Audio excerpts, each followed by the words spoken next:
Witam Państwa bardzo serdecznie. W moim dzisiejszym filmie opowiem Państwu o tym, ilu Rosjan w komunistycznej Polsce udawało Polaków.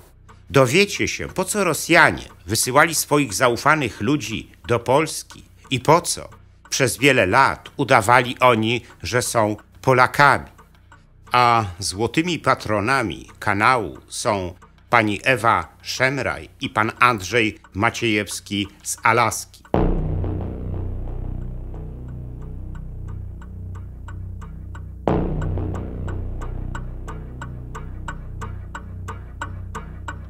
Matrioszka to drewniana rosyjska zabawka złożona z lalek wydrążonych w środku i włożonych jedna w drugą.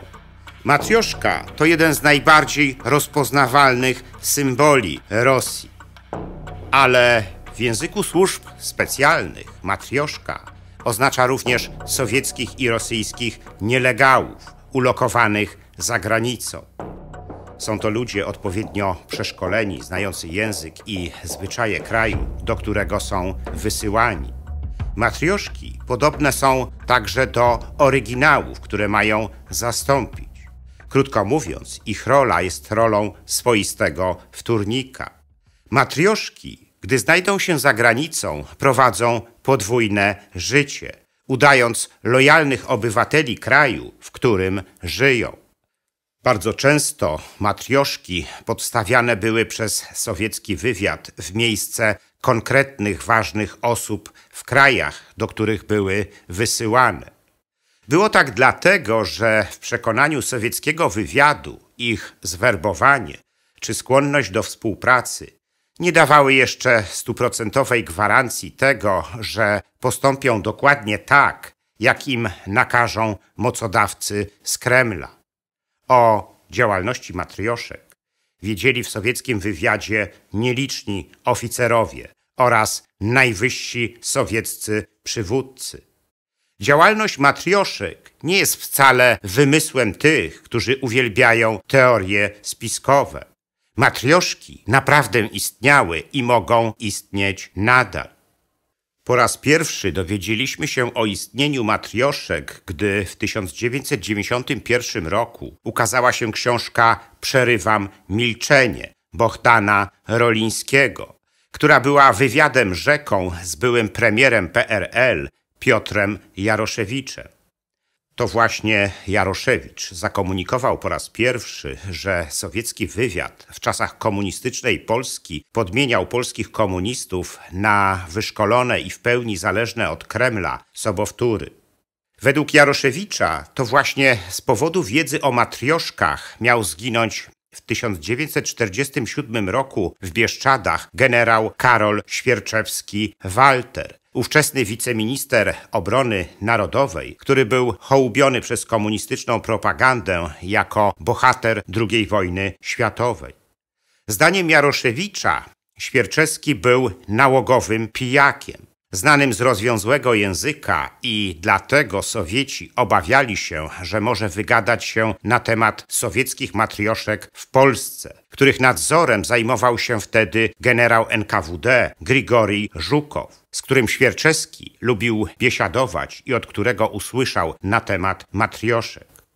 Czy tak rzeczywiście było, tego nie jesteśmy w stanie przesądzić. To, że sowiecki wywiad miał w komunistycznej Polsce swoje matrioszki, nie może dziwić. Już podczas wojny domowej, jaka miała miejsce w latach 20. w bolszewickiej Rosji, sowiecki wywiad posługiwał się matrioszkami. Przeszkoleni agenci o fikcyjnych tożsamościach wcielali się wtedy w rolę białych generałów i przenikali do ich środowisk. Następnie oryginał był likwidowany, a jego miejsce zajmował przygotowany przez wywiad sobowtór. Sowiecki wywiad posługiwał się także matrioszkami w działaniach wobec II Rzeczpospolitej, o czym wiedział polski kontrwywiad. Gdy w 1941 roku w Związku Sowieckim zaczęto tworzyć armię Andersa, także i w niej Sowieci ulokowali kilka swoich matrioszek. W całych polskich siłach zbrojnych na zachodzie miało być ich nawet kilkadziesiąt, ale po zakończeniu II wojny światowej, z racji dużej oporności Polaków wobec komunistycznego systemu, matrioszek było w Polsce znacznie więcej. Sowiecki wywiad zakładał, że matrioszka powinna reprezentować typową polską kulturę i mentalność. Powinna też wywodzić się z ziemiańskiej i katolickiej rodziny, a przynajmniej kogoś takiego udawać. Profesor Barbara Skarga, filozof i socjolog, która w związku z działalnością w Armii Krajowej przebywała prawie 10 lat w sowieckich łagrach, wspominała po latach, że jednej z jej obozowych koleżanek Sowieci zaproponowali, że wcieli się w rolę polskiej repatriantki i powróci do Warszawy. W tym celu miała ona opanować całą podaną jej faktografię i nauczyć się mnóstwa szczegółów o życiu w przedwojennej stolicy. Najważniejszymi jednak sowieckimi matrioszkami były te, które stały się wtórnikami ludzi z elity władzy komunistycznej Polski. Mamy wiele źródłowych przesłanek, aby sądzić, że taką matrioszką właśnie był Bolesław Bierut, prezydent komunistycznej Polski. Wskazują one między innymi na to, że ten powojenny Bolesław Bierut nie był wcale przedwojennym Bolesławem Bierutem, a jedynie jego wtórnikiem. Wiemy to z dwóch źródeł. Wspomnianej już książki Rolińskiego „Przerywam milczenie”, która, jak wspomniałem, jest wywiadem rzeką z byłym premierem Piotrem Jaroszewiczem, oraz z relacji ochroniarza Bieruta, który wyjawił Dariuszowi Baliszewskiemu, że był świadkiem zdarzenia, do jakiego doszło w lutym 1947 roku w hotelu francuskim w Krakowie.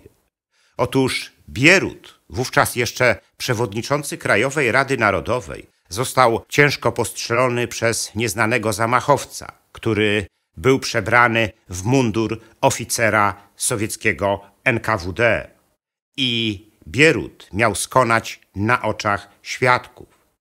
Ale kilkadziesiąt minut później do hotelu francuskiego przybył zupełnie zdrowy i cały Bierut. To miał być jego sowiecki wtórnik. Od tamtej pory Bierut miał rzekomo nie rozpoznawać ludzi ze swojego otoczenia, a nawet zmienił się jego sposób bycia i wysławiania. W każdym razie, kilka miesięcy po tym zdarzeniu Bierut został wybrany przez Sejm Ustawodawczy na polskiego prezydenta. Według części polskich historyków matrioszką Kremla była również Wanda Górska, sekretarka Bieruta. Gdy ten ostatni został prezydentem, Górska została również jego towarzyszką życia. W 1952 roku Górska została także szefową gabinetu premiera. Obie te funkcje zapewniały jej stały dostęp do najważniejszej wiedzy w kraju. Górska najprawdopodobniej również została zwerbowana przez NKWD. Mogła więc pełnić rolę matrioszki, a zarazem swoistego kontrolera Bieruta i całej Polski. Ale Bierut i Górska to nie jedyne postacie z czasów komunistycznej Polski, wobec których istnieją poszlaki, że mogli być oni matrioszkami Kremla. Takie poszlaki istnieją również wobec generałów Wojciecha Jaruzelskiego i Czesława Kiszczaka. Zacznijmy od tego pierwszego. Oficjalny życiorys generała Wojciecha Jaruzelskiego mówi, że urodził się w 1923 roku w Kurowie na Lubelszczyźnie, w patriotycznej rodzinie siemiańskiej, legitymującej się herbem Ślepowron. W dzieciństwie Jaruzelski uczęszczał do gimnazjum Ojców Marianów na warszawskich Bielanach i należał do Związku Harcerstwa Polskiego, które formowało młodzież w duchu patriotycznym. W czasie II wojny światowej rodzina Jaruzelskiego znalazła się najpierw na Litwie, skąd po sowieckiej aneksji Litwy została zesłana na Syberię. Tam dzieliła losy tysięcy Polaków wywiezionych do sowieckich obozów pracy.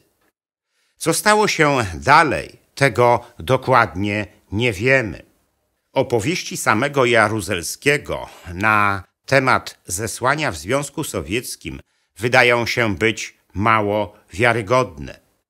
Wersji na ten temat jest zresztą wiele, ale jedna z nich mówi o tym, że Jaruzelski, który wraz z armią Berlinga opuścił Związek Sowiecki, nie był wcale tym Jaruzelskim, którego Sowieci zesłali do obozu pracy i że późniejszy dyktator komunistycznej Polski, nienawidzący demokracji, polskiej suwerenności i polskiego kościoła, w istocie był sowiecką matrioszką. Trudno sobie bowiem wyobrazić, aby ktoś z takiej rodziny, patriotycznie wychowany, mógł mieć poglądy całkowicie odmienne.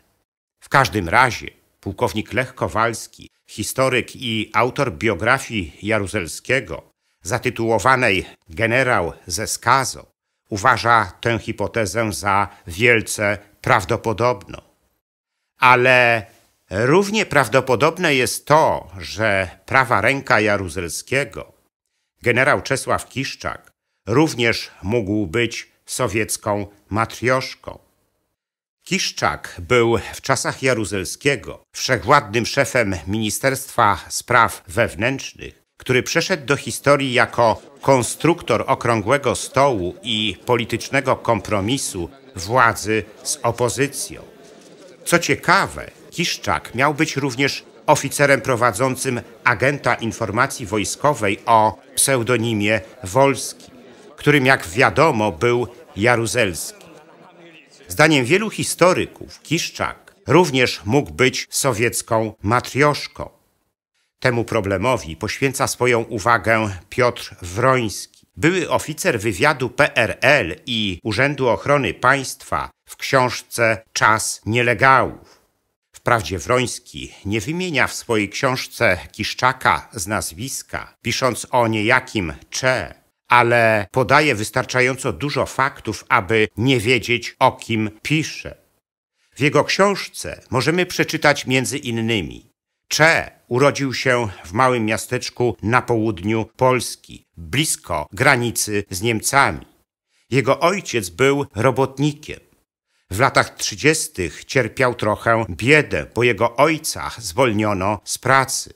Podobno brał udział w strajku robotników. I dalej Wroński pisze o nim tak. Później, w niejasnych okolicznościach, uciekł z obozu i trafił do Wiednia, gdzie zaczęła się jego wielka kariera. Wroński sugeruje niedwuznacznie, że prawdziwy Kiszczak został przejęty przez Sowietów i opisuje dalszą karierę jego w swojej książce tak.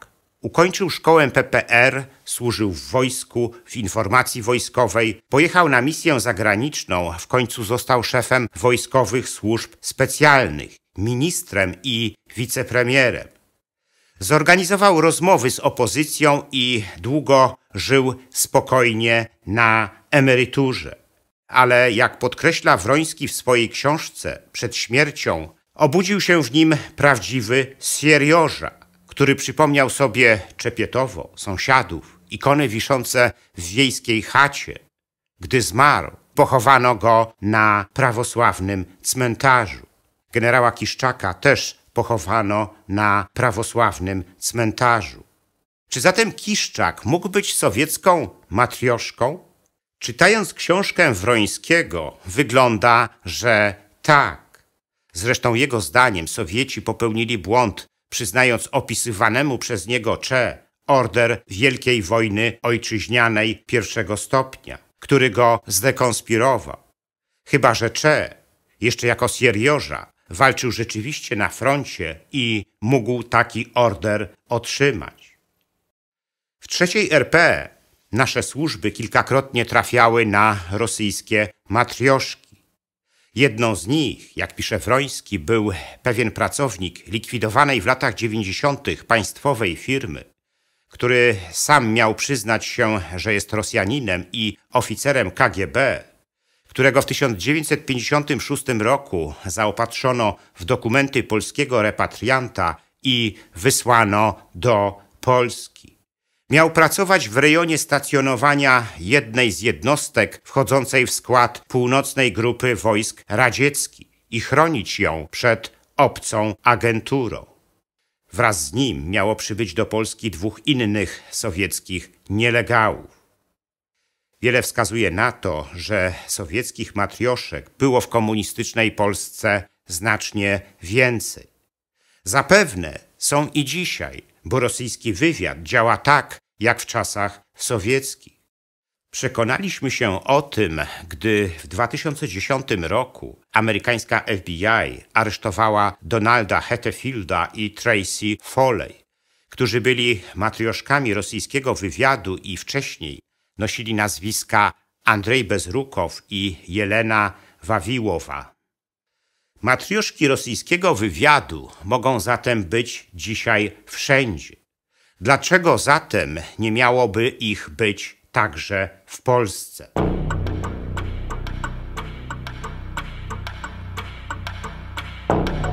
W moim następnym filmie opowiem wam o tym, jak Francuzi potraktowali Żydów w swoim kraju w czasie II wojny światowej. Dowiecie się, dlaczego ten temat jest dzisiaj tematem, którego tak bardzo boją się Francuzi. Ten film zatytułowałem Francja wobec Holokaustu. Gorąco zapraszam do oglądania.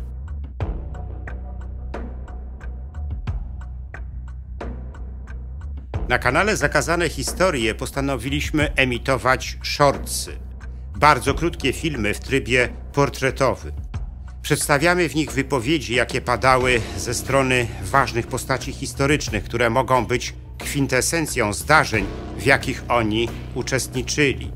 Wiele z nich niezwykle trafnie oddaje istotę tych zdarzeń. Być może nawet w największym stopniu kształtuje nasze oceny tych zdarzeń. Gorąco zapraszam do ich oglądania i komentowania. Dziękuję za liczne komentarze moich filmów i wpłaty. W sposób szczególny chciałbym podziękować złotym patronom, pani Ewie Szemraj i panu Andrzejowi Maciejewskiemu z Alaski, a także srebrnym patronom, wśród których są pan Dariusz Kwoka, pan Grzegorz Łojko, pan Michał Rychwalski, pan Dariusz Wietrzykowski, pan Dariusz Czarnotta, pan Artur Drogosz, Kongres Polonii Kanadyjskiej z okręgu Toronto oraz biosna.pl. Zachęcam wszystkich do dalszego wspierania mojego kanału. Wszelkie informacje na ten temat znajdziecie w opisie pod filmem.